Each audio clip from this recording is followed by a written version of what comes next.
how to fix Facebook app error or login error on iPhone. Hello everybody, welcome back to my channel How to Apps. This is me Ben Basnat, and today I'll guide you on how you can easily fix app error or login error for your Facebook on iPhone. Now the process is quite simple and easy. First things first, what you want to do is you want to head back and you want to head into your settings on your device.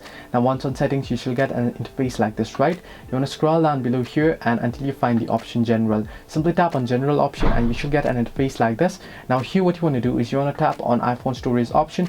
Once you tap on iPhone storage, this previews should load up. Now here you want to scroll down and you want to find for Facebook. Simply tap on Facebook and here you can see the offload app option. Now in order to fix the issue, what you want to do is you want to simply tap on offload app option and it will ask you for confirmation at the bottom. Again, you want to tap on offload app. Now this will remove any credentials on your device, but this will remove any glitches and bugs and errors that is happening on the app itself as well. So this way you can fix the login error or the app error for your Facebook on iPhone. Hope this helped you. Do like and subscribe and do not forget to leave a comment down below if you have any further issues.